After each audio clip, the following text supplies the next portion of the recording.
Hi everyone, welcome back to the channel where we dive into strategies that empower leaders to lead with purpose, clarity, and confidence. Today we're tackling a topic that every leader faces at some point, managing conflict. And let's face it, conflict is inevitable in the workplace. When you bring people together with different perspectives, personalities, and goals, friction is bound to occur. And here's the thing, conflict isn't inherently bad. It's how you handle it that determines whether it becomes a source of growth or a drain on morale. In this video, we're talking about practical approaches to, first, identifying conflict before it escalates. Next, addressing it constructively. And third, resolving in a way that strengthens your team. And by the end of this video, you'll have actionable steps to turn silent tension into opportunities for active resolution. So let's dive in. The first step in managing conflict is recognizing it before it becomes a full-blown issue.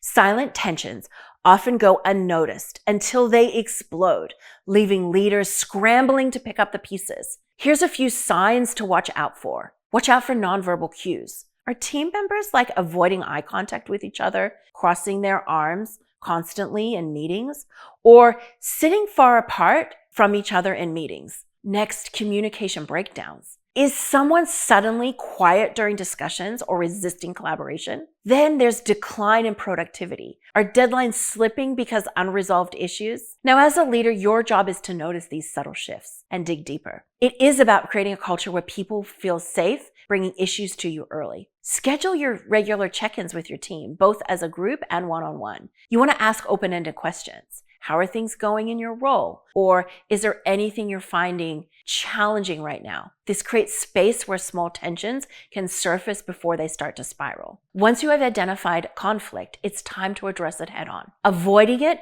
makes things worse, but how you approach it matters. Here's a simple framework to guide you. 1. Set the tone.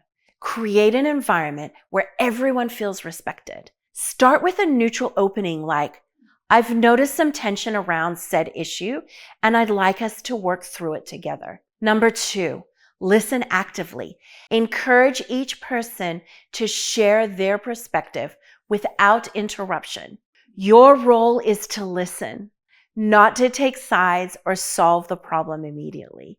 Show empathy by paraphrasing what you hear. For example, it sounds like you're frustrated because deadlines weren't clearly communicated. Did I get that right?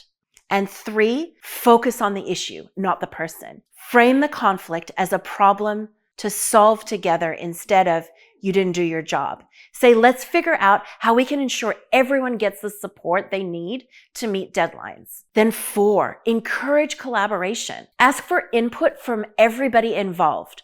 What solution can we explore to move this forward? This shifts the focus from blame to resolution. Then there's the resolution phase. It's when you tie everything together and ensure the team can move forward stronger. Here's how to make that happen. First, agree on the specific actions. After discussing the solution, clarify the next steps. Write down what each person will do and set a timeline for the follow-up. For example, Mary will provide details on the project by Friday, and Mike will review it by Monday. 2, monitor progress. Check in regularly to ensure commitments are being met and the conflict doesn't resurface. This shows your team that you're invested in their success.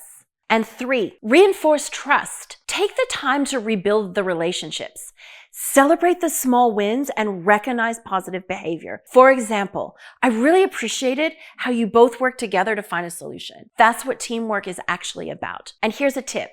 If the conflict is particularly tricky or deeply rooted, don't hesitate to bring in a neutral party, like an HR professional or a trained mediator. Conflict is inevitable. It's an inevitable part of leadership, but it doesn't have to be something that you dread. By identifying the tensions early, addressing them constructively, and focusing on resolution, you can turn conflict into a catalyst for growth and a stronger relationship. Remember, as a leader, you set the tone.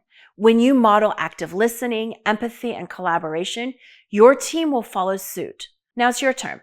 What's one approach you've used to navigate conflict in your workplace? Drop it in the comments below. I'd love to hear your insight. And if you found this video helpful, don't forget to like, subscribe, and hit the bell so you never miss a leadership tip. Until next time, let's continue to lead with intention and purpose.